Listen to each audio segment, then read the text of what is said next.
마태복음 5장 21절부터 32절 말씀까지 같이 한 목소리로 합독하도록 하겠습니다. 옛사람에게 말한 바 사름하지 말라. 누구든지 살인하면 심판을 받게 되리라 하였다는 것을 너희가 들었으나 나는 너희에게 이르노니 형제에게 노하는 자마다 심판을 받게 되고 형제를 대하여 나가라 하는 자는 공유에 잡혀가게 되고 미련한 놈이라 하는 자는 지옥불에 들어가게 되리라. 그러므로 예물을 제단에 드리려다가 거기서 내 형제에게 원망 들을 만한 일이 있는 것이 생각나거든 예물을 제단 앞에 두고 먼저 가서 형제와 화목하고 그 후에 와서 예물을 드리라. 너를 고발하는 자와 함께 길에 있을 때에 급히 사화하라. 그 고발하는 자가 너를 재판관에게 내어주고 재판관이 우리 옥리에서 내어주어 옥에 가둘까 염려하라. 진실로 내게 이르노니 내가 한 푼이라도 남김없이 다 갚기 전에는 결코 거기서 나오지 못하리라. 또 간음하지 말라 하였다는 것을 너희가 들었으나 나는 너희에게 이르노니 음욕을 품고 여자를 보는 자마다 마음에 이미 간음하였느니라. 만일 내 오른 눈이 너로 실족하게 하거든 빼어 내버리라. 내 백체 중에 하나가 없어지고 온몸이 지옥에 던져지지 않는 것이 유익하며 또한 만일 내 오른손이 너로 실족하게 하거든 찍어 내버리라. 내 백체 중 하나가 없어지고 온몸이 지옥에 던져지지 않는 것이 유익하니라. 또 일러스되 누구든지 아내를 버리려거든 이혼 증서를 줄 것이라 하였으나 나는 너희에게 이르노니 누구든지 음행한 이유 없이 아내를 버리면 이는 그로 간음하게 하며 또 누구든지 버림받은 여자에게 장가드는 자도 간음함이라. 아멘. 사랑하는 여러분, 우리 안에 발견되는 모든 그런 상처들, 나약함들, 죄악들, 쓴뿌리들, 주님께서 완전하게 하나님 나라의 백성다움으로 하나님 자녀다움으로 세우시고 깨끗하게 하시고 치유하시고 뽑아주시라고 믿습니다. 아멘. 그래서 우리의 내면을 단단하고 건강하게 그렇게 하나님께서 결국에는 만들어 주시라고 믿습니다. 이 믿음으로 사단의 어떠한 공격으로부터 능히 그리스도인의 정체성을 굳건히 하시면서 승리하시기를 주님의 이름으로 축복합니다. 이 속이 건강해야 진짜 건강한 것이죠. 우리가 병원에서 건강검진을 받는 이유가 무엇입니까? 겉으로 보기에 아무리 이 근육질의 그런 그 몸을 가지고 있다 하더라도 속을 알 수가 없기 때문에 그렇죠. 속이 건강해야 그렇게 되는데 누구든지 속이 건강함에 대해서 장담할 수 없기 때문에 우리가 건강검진도 받는 거 아니겠습니까? 사람들이 겉모습을 보면서 참 건강하시네요. 이렇게 말을 듣는 사람이 어느 날 갑자기 병원에 입원해 있는 것을 보게 됩니다. 왜 그렇습니까? 겉으로 건강해 보여도 속이 이렇게 병들어 가기 때문에 그렇죠. 그걸 모르기 때문에 그런 거예요. 그래서 우리가 건강 검진을 하면서 정밀 검사를 하고 CT도 촬영하고 MRI도 찍고 내시경을 깊이 넣어서 위장도 보고 대장도 보고 이런 거 아니겠어요? 혈액 검사도 하고 그럽니다. 아무리 통증이 없고 겉으로 아무런 표시가 나지 않던 그 몸속에서 병을 이렇게 자라날 수 있기 때문에 그렇습니다. 근데 우리 겉모습은 그런 게 잘 나타나지 않는 거죠. 겉모습만 보면서 내면의 건강을 자신하는 것처럼 바보 같은 행동이 없다 하는 것입니다. 내 피부가 이렇게 깨끗하고 근육이 튼튼하니까 나는 건강하다 하면서 매일같이 아무거나 막 먹고 전혀 규칙적인 생활도 하지 않고 잠도 아무렇게나 자고 그렇게 된다면 몇 년 뒤에 그 상황이 어떻게 될 것인지 우리는 뻔히 알지 않겠습니까? 그래서 진짜 건강을 유지하기 위해서 눈에 보이는 것을 뛰어넘는 몸속의 깊은 곳까지 우리가 관심을 가져야 됩니다. 관심을 가져야 돼요. 그 관심을 가지고 몸속의 깊은 곳까지 건강하려고 하는 의지, 행동, 이런 것들이 보여져야 한다는 거죠. 겉모습만 건강해지는 것이 아니라 속까지 건강해지려는 사람이 진정한 건강을 유지하면서 장수할 확률이 높지 않겠어요? 여러분 믿음 생활도 이와 같습니다. 속까지 건강한 믿음으로 가져야 한다는 그러한 어떤 절박함, 그런 그 어떤 용기, 의지, 행동 이런 것들이 우리 믿음 생활 가운데 반드시 있어야 된다는 거예요.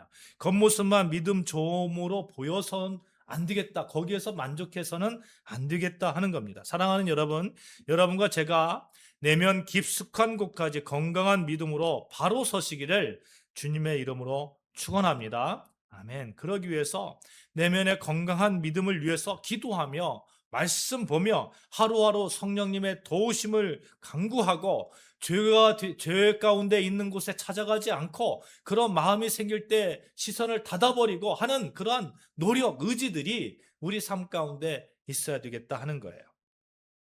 지난 시간 우리는 예수님께서 율법의 1.1획도 폐하러 오시지 않다 하는 그런 말씀으로 은혜를 나누었습니다. 우리를 구원하기 위해서 예수님께서 인간의 몸으로 완벽한 몸으로 오셔서 우리에게 말씀하시죠. 하나님께서는 원하시는 게 뭐냐? 너희 율법을 완전히 뭐 그냥 아무렇게나 지키려 하는 그렇게 하나님께서 하시려고 나를 보낸 것이 아니라 율법을 완전하게 하기 위해서 나를 보냈다 하시면서 예수님께서 율법의 완전함 그러면서 삶의 나침판을 우리에게 보여주셨죠. 무엇입니까? 하나님을 사랑하고 이웃을 사랑하라 하는 그런 율법의 완성을 우리에게 보여주셨어요. 오늘 본문은 우리 마음에 새겨진 어떤 그 삶의 나침판을 어떻게 우리가 바라봐야 하는지 그 구체적인 사용 방법까지 예수님께서 알려주고 계신 것입니다. 다시 말씀드리면 겉모습만 건강해 보였던 바리새인과 다르게 속모습까지 건강해 보이는 참된 하나님의 백성은 어떤 모습이 되어야 될까 하는 겁니다. 내면 깊숙한 곳까지 예수님은 들어오셔서 이렇게 보여주시는 것이죠. 예수님은 우리의 겉모습, 종교적인 외형, 도덕적인 평판, 이런 겉모습을 보고 싶어 하지 않습니다. 아무도 보지 못하는 우리 영혼의 장기 속에 소리 없이 자라나고 있는 죄의 암세포를 응시하고 계신 거예요. 그 중심을 들여보시면서 예수님은 인류 역사상 가장 자극적인 또 무거운 범죄, 살인, 간음 이런 얘기를 이렇게 끄집어 드리시는 겁니다. 이 단어들을 들을 때 여러분 어떻습니까? 우리가 살인을 생각하면서 이런 생각이 그냥 누구나 들을 수 있을 거예요. 뭐냐면 나는 평생 사람 죽이지 않았어 하는 거죠. 나는 뭐 사람 죽인 것뿐만 아니라 사람을 한 명도 때려본 적도 없어. 이런 생각이 드는 거죠. 그렇게 생각하기 쉽습니다. 나와 상관없는 이야기처럼 살인에 대해서 생각하기 쉽습니다. 내가 살인을 안 했는데 이 점에 있어서 나는 좀 떳떳한 것 같다는 거예요. 떳떳할 뿐만 아니라 오히려 당당하며 자랑스럽기까지 합니다. 예수님은 살인을 말하셨는데 나는 평생 누구 하나 뭐 때린 적도 없는데 뭐 안도감을 가질 수 있죠. 10계명 중에 제6계명이잖아요. 제6계명. 살인하지 말라 했으니까 이 부분에 와서는 굉장히 자랑스럽죠. 떳떳하고 뭐 그래서 10계명에 10계명이 있는데 10계명이 다 있는데 그중에서 어떤 계명에 가면 그냥 죄송스럽고 어떤 계명에 가면 떳떳하고 막 그런 거예요. 그러니까 이 살인하지 말라라는 계명이 딱 보면 내가 살인하지 않았으면 왠지 이 계명은 꼭 있어야 될 것 같고 지속되어야 될 것 같고 하나님 앞에 좀 당당해지는 것 같고 떳떳해지고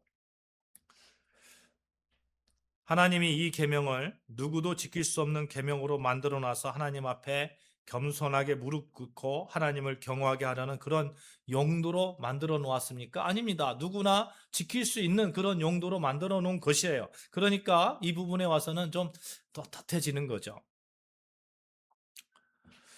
여러분, 우리 십계명을 생각할 때 어떤 부분은 내가 못 지킨 거에 대해서는 이 십계명 없었으면 좋겠다 이런 생각 가지신 적이 있습니까? 또 어떤 그 잘 지키는 계명에 와서는 이 십계명은 반드시 있어야 되는 그런 십계명이라고 생각해 본 적이 있습니까? 만약 그렇다면 우리의 신앙을 다시 한번 이렇게 되돌아봐야 되지 않겠어요? 이 살인하지 마라라는 계명 앞에서 우리 대부분의 사람들이 그렇게 안도한다는 겁니다. 자신은 말씀의 심판대 앞에서 적어도 이 부분에 와서는 떳떳하다는 것이에요. 그리고 의롭다는 것입니다. 그런데 정말 그렇습니까? 여러분, 창세기 4장에 보면 가인과 아벨의 이야기가 나오죠. 하나님께서 가인의 제사는 받지 않으시고 아벨의 제사는 받았어요. 그때 자신의 제사를 받지 않는 것에 대해서 이 가인이 그냥 너무 힘들게 분에 이렇게 차잖아요. 몹시 분에 차가지고 부글부글하다는 그런 모습을 보게 됩니다. 그때 하나님께서 이렇게 얘기합니다. 가인에게. 창세기 4장 6절 말씀이에요. 여호와께서 가인에게 이르시되 내가 분하여 함은 어찌 됨이며 안색이 변함은 어찌 됨이냐. 내가 선을 행하면 어찌 낯을 들지 못하겠느냐. 선을 행하지 아니하면 죄가 문에 엎드려져 있느니라. 죄가 너를 원하나 너는 죄를 다스릴지니라 말씀합니다. 가인아, 왜 그렇게 화를 내고 안색이 변하니? 내가 좋은 마음을 품고 있다면 어찌 얼굴을 들지 못하겠어? 내가 좋은 마음을 품지 않으면 죄가 너를 지배하려 할 것이야. 죄는 너를 다스리고 싶어 하지만 너는 죄를 다스려야 돼. 경고하고 계신 거예요. 그런데 가인은 어떻게 했습니까? 죄의 지배를 당해서 아벨을 돌로 쳐서 죽이지 않습니까? 살인의 행위는 돌을 쳐서 죽이는 그 행위가 있어야 살인입니다. 그런데 하나님께서는 그 전에 이미 살인의 행위를 가능하게 했던 죄의 지배에 대해서 말씀하고 계시는 거예요. 그 내면 속에 감춰져 있는 죄를 가능하게 하는, 살인을 가능하게 하는 에너지, 그 에너지를 하나님은 보고 계신 겁니다. 살인은 이미 돌을 들기 전에 마음의 분노에서 시작했다는 거예요. 이와 비슷한 경우가 다윗이 밧세바를 범할 때의 일이죠. 다윗이 자신의 충성스러운 신하 우리아의 아내 밧세바를 침상으로 불러들이는 그 간음 행위를 하기 전에 그가 왕궁 옥상을 거니면서 이게 영적 태만한 가운데서 있었습니다. 근데 시선이 다 한 여인을 향하는 거예요. 근데 그 시선을 방치하는 거예요. 여인의 목욕하는 모습을 보면서 마음속으로 음욕을 품고 있었습니다. 범죄의 시작은 어디부터 시작된 거예요? 간음의 시작은 이 시선으로부터 시작된 거예요. 그 시선이 향할 때에 이 다윗은 영적 그런 어떤 태만함 때문에 그 시선을 차단하지 않았던 거예요. 이 확장되어지는 이 범죄, 살인이나 간음이나 아무도 하나님 앞에서 자신할 수 없다 하는 겁니다. 본문 21절, 21절 우리 같이 봉독할까요? 본문 21절, 22절 시작. 옛사람에게 말한 바 살인하지 말라. 누구든지 살인하면 심판을 받게 되리라 하였다는 것을 너희가 들었으나 나는 너희에게 이르노니 형제에게 노하는 자마다 심판을 받게 되고 형제를 대하여 나가라 하는 자는 공유에 잡혀가게 되고 미련한 놈이라 하는 자는 지옥불에 들어가게 되리라. 당시 유대교 지도자들은 사람의 목숨을 끊는 유형적인 결과만을 이 살인이라고 했다는 거예요. 내가 칼을 대지 않았다면 율법을 완벽하게 지켰다고 자만했습니다. 그러나 예수님께서 뭐라고 말씀합니까?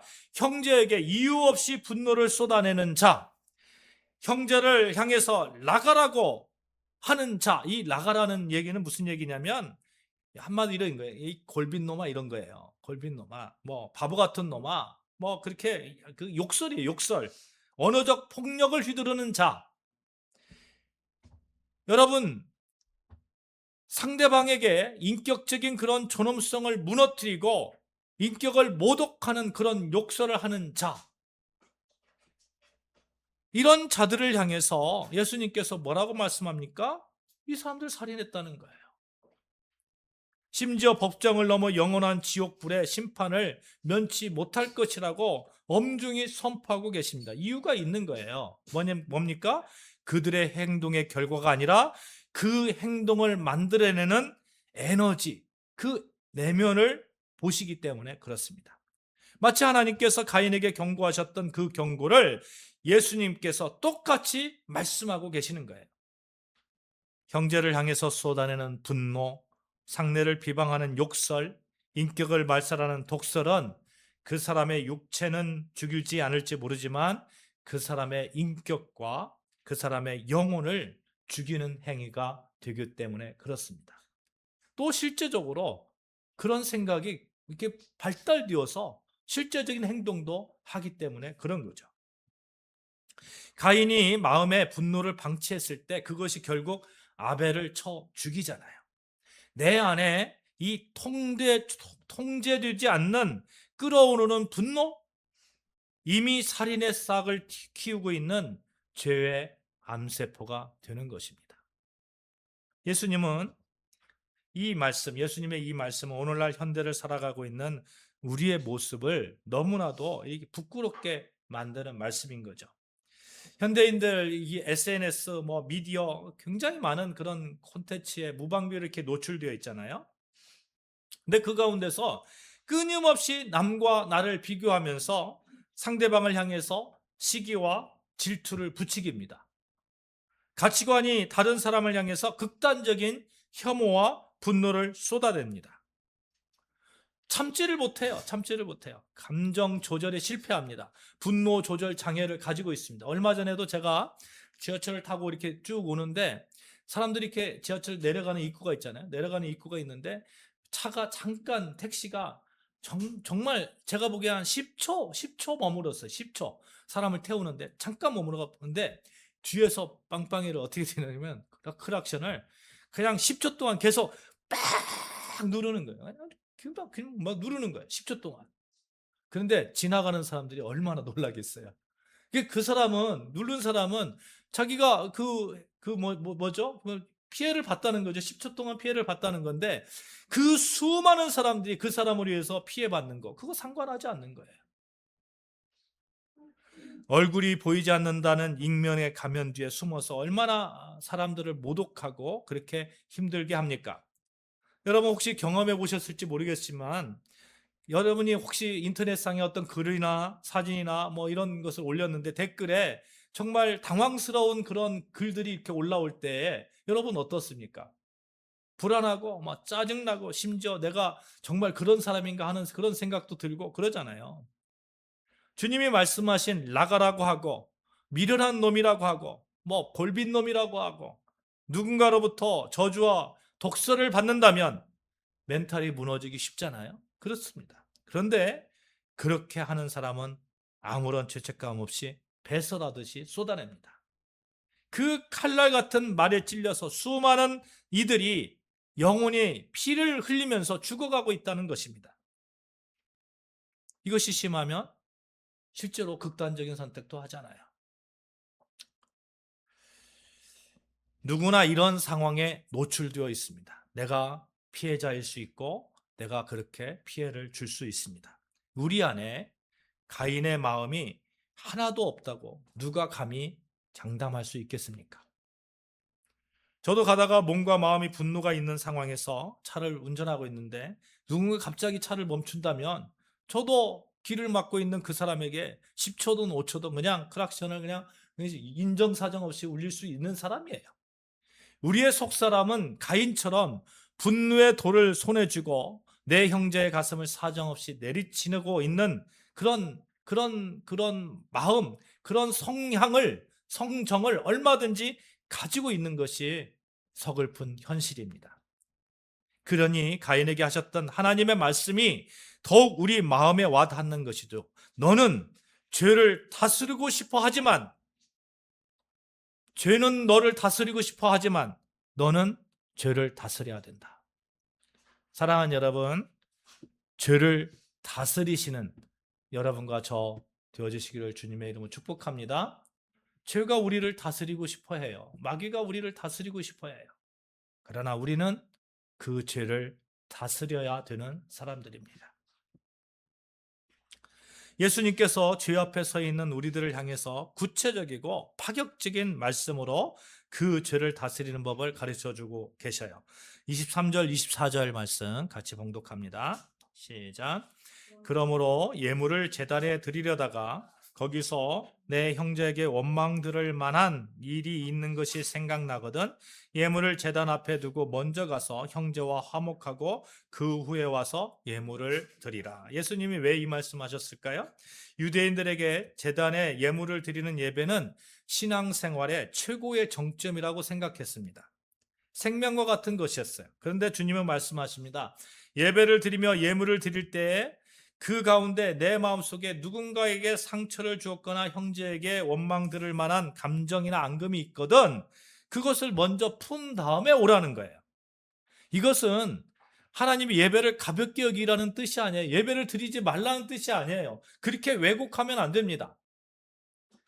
하나님이 기뻐하시는 예배는 위선적인 예배가 아니라는 거예요. 바리새인들이 위선적인 예배를 그렇게 드렸다는 거예요. 분노의 살인 찌꺼기를 가지고 하나님 앞에서는 예물을 드리면서 그렇게 예배를 드렸다는 거예요.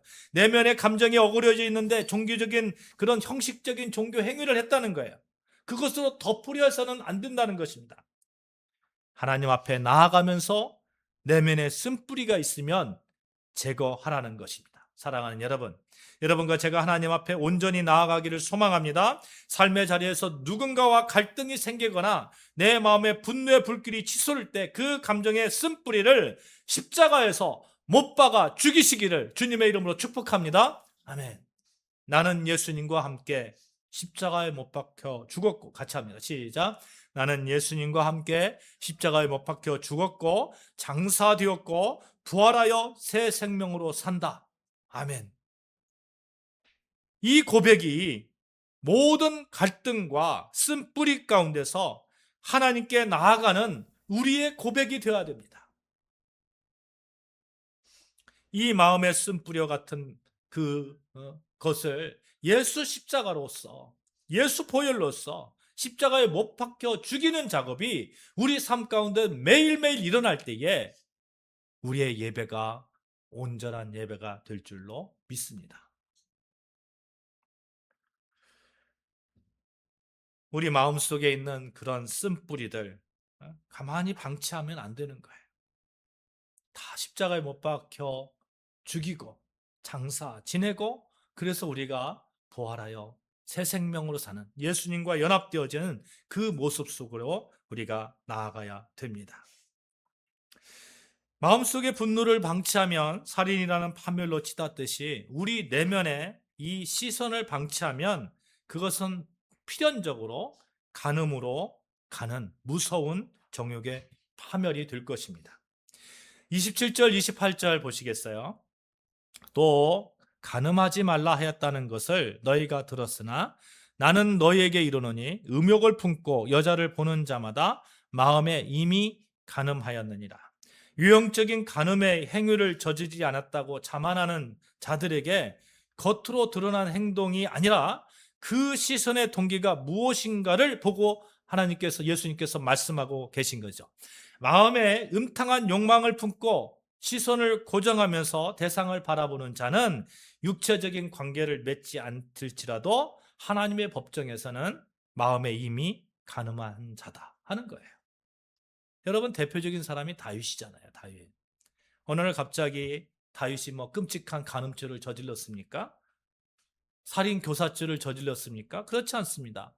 모든 백성들이 전쟁터에 나가서 목숨을 걸고 싸우고 있는 그 시간에 영적 태만한 가운데 한가로이 옥상을 거닐다가 한 여인을 봤어요. 그 여인이 너무 이뻐요. 거기서 끝나야죠. 다윗은 계속 보는 거예요. 그 시선이 계속 그 여인을 향하는 거예요. 마음의 동요가 일어나면서 일어날 때에 차단을 했어야 되는데 그렇게 하지 않습니다. 도리어 그 여인을 데려옵니다. 침상으로 불러들여요. 아무리 위대한 성군일지라도 이렇게 죄의 길로 들어서는 것은 여러분 한 곳을 바라보는 그 시선의 문제, 그 시선 때문에 그것을 차단하지 않았기 때문에 그런 거예요. 여러분 죄가 보일 때는 차단하는 겁니다. 내 마음에 동요가 일어날 때는 차단하는 거예요. 욕망이 일어날 때는 차단하는 겁니다. 차단하지 않고 배겨내는 사람이 아무도 없어요. 그렇잖아요. 다윗도 그랬는데 하물며 나라고. 남자들이 뭐 유혹에 넘어가잖아요. 그러니까 남자들이 그런 생각을 하는 거예요. 아니 나는 뭐 아무리 유혹이 와도 나는 안 넘어가. 나는 뭐 그러니까 그런 장소에 가도 돼. 뭐 이렇게 생각하는 거예요. 그런데 그 장소에 가서 100이면 100 다 넘어갑니다. 다 넘어가요. 여러분, 내가 그런 마음이 들 때에는 그런 죄가 싹 든다고 느껴질 때에는 과감히 차단하는 여러분과 저 되어주시기를 주님의 이름으로 축원합니다. 아멘. 오늘 말씀도 그러잖아요. 내 오른눈이 너를 실족하게 하거든 떼어내버리라. 내 백체 중 하나가 없어지고 온몸이 지옥에 던져지지 않는 것이 유익하다 말씀하고 있잖아요. 진짜 칼을 빼가지고 우리 눈을 파내거나 뭐 이런 뭐 도끼를 손목을 자르라 그런 말씀입니까? 여러분, 예수님께서 말씀하시는 것은 이 영적 태만을 말씀하고 있는 거예요. 그 정도로 절박하다는 거예요. 내 안에 자라나는 죄의 암세포를 대할 때에 생명을 걸고 죄의 통로를 단호하게 차단하라 하는 그런 선언이 되는 것입니다. 우리가 알잖아요. 그리스도인으로서 알잖아요. 야, 이거 잘못된 길이다. 이거 내 마음에 이상한 마음이 드네? 이거 잘못된 건데? 이렇게 생각될 때에는 차단하는 겁니다. 예수님께서 죄와 타협하지 말라 하십니다. 죄가 우리를 다스리게 해서는 절대로 안 됩니다. 우리가 죄를 다스려야지 죄가 우리를 다스려야 되겠습니까? 다스리는 방법은 암세포를 수술하는 그 의사처럼 칼을 들어서 그런 생각이 들 때에 그런 장소에 가려고 할 때에 단호하게 끊어버리는 것입니다. 이러한 단호함이 영적 단호함이 여러분과 저의 신앙생활에 언제나 충만하기를 주님의 이름으로 축복합니다. 만약 그렇지 않으면 하나님의 율법까지도 자신의 이익을 위해서 악용하는 사람으로 우리가 전락할 수 있습니다. 31절 32절 말씀 우리 같이 봉독하실까요? 같이 봉독합니다. 시작. 또 일러스되 누구든지 아내를 버리려거든 이혼 증서를 줄 것이라 하였으나 나는 너희에게 이르노니 누구든지 음행한 이유 없이 아내를 버리면 이는 그로 간음하게 함이요 또 누구든지 버림받은 여자에게 장가드는 자도 간음함이니라. 아멘. 예수님께서 왜 이런 이혼의 말씀을 하셨을까요? 당시 유대 사회의 남성들은 신명기 24장에 나오는 모세의 율법을 완전한 자신들의 편익을 위해서 이렇게 악용하고 있었습니다. 신명기 24장 1절 말씀에 보면 이런 말씀이 나오거든요. 사람이 아내를 맞이하여 데려온 후에 그에게 수치되는 일이 있음을 발견하고 그를 기뻐하지 아니하면 이혼 증서를 써서 그의 손에 주고 그를 자기 집에서 내보낼 것이요. 이렇게 말씀합니다. 이혼하려면 그냥 쫓아내지 말고 이혼 증서를 써주라는 겁니다. 그런데 모세가 이혼 증서를 써주라는 진짜 본뜻이 있어요. 뭐냐면 당시 고대 근동 사회에서 대부분의 그 근동 사회의 주변 국가들이나 뭐 이스라엘이나 할 것 없이 여성들이 법적인 보호를 받지 못하고 손쉽게 이혼당했습니다. 손쉽게 이혼당했어요. 이런 상황 속에서 남편에게 아무런 보호받지 못하고 버려져서 경제적으로 굶어 죽거나 결국 뭐 이렇게 창녀로 이렇게 유입되는 그러한 처지에 있는 여인들이 너무 많은 거예요. 그러니까 공식 문서를 써서 이 여자는 나하고 이혼된 사람입니다. 이렇게 문서를 써줘서 그 여자가 다시 재혼할 수 있도록 다시 어떤 합법적으로 재혼할 수 있는 그러한 길을 생계를 유지할 수 있는 그 길을 열어준 거예요. 그러니까 어떻게 보면 사랑과 보호의 법이 되는 거죠. 그런데 바리새인과 유대 남성들은 이 법의 정신을 완전히 왜곡해 버립니다. 그러니까 이혼 증서만 써주면 되는 거예요. 그러니까 뭐 아내가 마음에 안 들어요. 마음에 안 들고 뭐 질렸어요. 한마디로 질렸어요. 매력적인 모습이 없어요. 그러면 이혼 증서를 써주고 너 나하고 이혼했어. 이런 거입니다.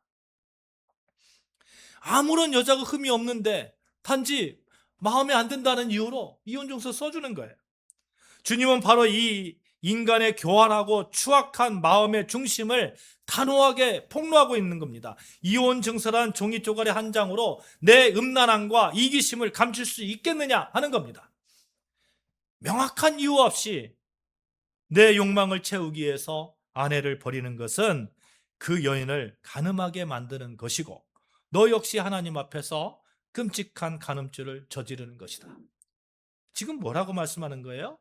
예수님께서 유대인들에게, 바리새인들에게 율법을 도용하는, 율법을 가지고 정말 율법적인 것 같은데 율법을 가지고 자기의 이익을 챙기는 그 위선의 가면을 산산조각 내버리시는 거 아니겠습니까?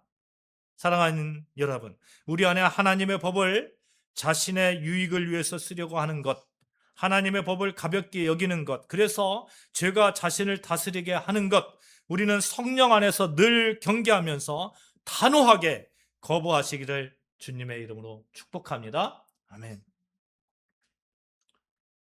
그러기 위해서 철저하게 우리는 예수 그리스도를 붙잡아야 하는 겁니다. 형제에게 마음으로 분노만 해도 살인죄고 이웃을 향해서 마음으로 음욕을 가지는 것도 간음이고 내 유익을 위해서 하나님의 언약을 교묘하게 이용하는 것도 다 죄라고 한다면 오늘 이 자리에 앉아있는 저와 여러분 중에 하나님 앞에 나는 의롭다고 고개를 들 수 있는 사람이 과연 몇 분이나 있겠습니까? 바리새인들의 율법주의적인 잣대로 보면 우리는 다 100번 100전 100패하고 지옥불에 떨어질 수밖에 없는 철저하게 무능하고 부패한 죄인들입니다. 바로 그 영적인 절망과 철저한 무능함 자리에 내 힘으로 계명을 지키려고 애썼던 내 중심의 그런 나에게 예수님께서, 하나님께서 성령님을 보내주셔서 그 성령님 가운데서 우리를 도우셔서 우리가 넉넉하게 지켜나갈 수 있는 그러한 길을 내어주셨습니다. 그러니까 우리는 우리의 삶의 온전한 그런 모습을 완전하게 하나님께, 예수 그리스도께 우리의 통치권을 내어 주어야 되는 것이죠. 내가 주인이 되어서 내 감정을 다스리려고 하니까 잘 안 되는 거예요. 내가 주인이 되어서 내 시선을 지키려 하니까 잘 안 되는 거예요. 이제 내 마음의 통치권을 온전히 주님께 올려드리는 겁니다. 예수 그리스도가 나를 통치할 수 있도록, 컨트롤할 수 있도록 그렇게 확정적으로 주님 앞에 내어드리는 거예요. 혹시 내 마음속에 음흉한 그런 생각이 들면 주님, 내 마음을 주님께 의탁합니다. 성령님께서 나를 붙들어 주시옵소서. 그런 마음이 우리의 삶 가운데서 늘 있어야 된다는 거예요. 이 통치권의 이동을 통해서 우리는 하나님의 자녀로서의 삶을 살아갈 수 있습니다. 감정이 요동치고 시선이 흔들리는 영적 위기의 순간이 다가올 때마다 즉시 자리에서 멈춰서서 내 마음을 향해서 이런 질문을 던져보는 겁니다. 지금 내 마음의 보좌에 누가 앉아 있는가? 가슴 속에서 가인의 분노가 치밀어 오를 때 내가 내 감정의 주인인가? 아니면 주님이 내 감정의 주인인가? 그리고 내 마음의 보좌를 주님께 양도하는 겁니다. 주님, 내 분노의 핸들을 주님께 맡깁니다. 저 사람을 향해서 쏟아내고 있는 저주의 언어를 주님의 십자가 앞에 복종시킵니다. 주님, 주님의 평강으로 내 마음을 통치하여 주시옵소서. 세상을 향한 탐욕의 시선이 느껴질 때 주님, 내 시선의 통치권을 주님께 양도합니다. 다윗처럼 시선을 방치하지 않도록 하여 주시옵소서. 내 눈이 오직 거룩하고 아름다운 주님의 가치만을 바라볼 수 있도록 주님 도와 주시옵소서. 사랑하는 여러분, 오늘 우리는 우리의 외형적인 평판과 겉모습만 꾸미는 바리새인들의 위선적인 의의 껍데기를 사정없이 벗겨버리고 보이지 않는 우리 마음속 죄를 우리가 바라봐야 되는 것을 살펴보았습니다. 그것이 뿌리가 되어서 결국 엄청난 결과를 가져오는 것을 예수님께서는 말씀하고 계신 것을 살펴보았습니다. 우리는 우리 삶에 하나님의 말씀이라는 나침판을 소유하고 있습니다. 그 삶의 나침판을 소유한 하나님의 백성으로서 겉모습만 하나님의 백성이 아니라 속까지도 온전하게 변화되어서 하나님의 백성으로 살아가야 되는 사람들입니다.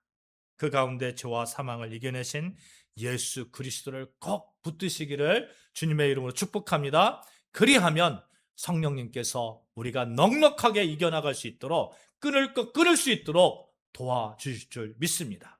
그의 영광의 풍성함을 따라 그의 성령으로 말미암아 너의 속사람을 능력을 강건하게 하시오며 말씀하고 있습니다.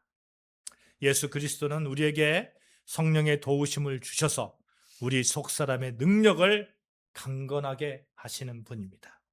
늘 속사람의 강건함으로 그리스도인의 멋진 삶을 살아가시는 여러분과 저 되어주시기를 주님의 이름으로 축복합니다. 아멘. 기도하시겠습니다. 하나님 아버지 감사합니다.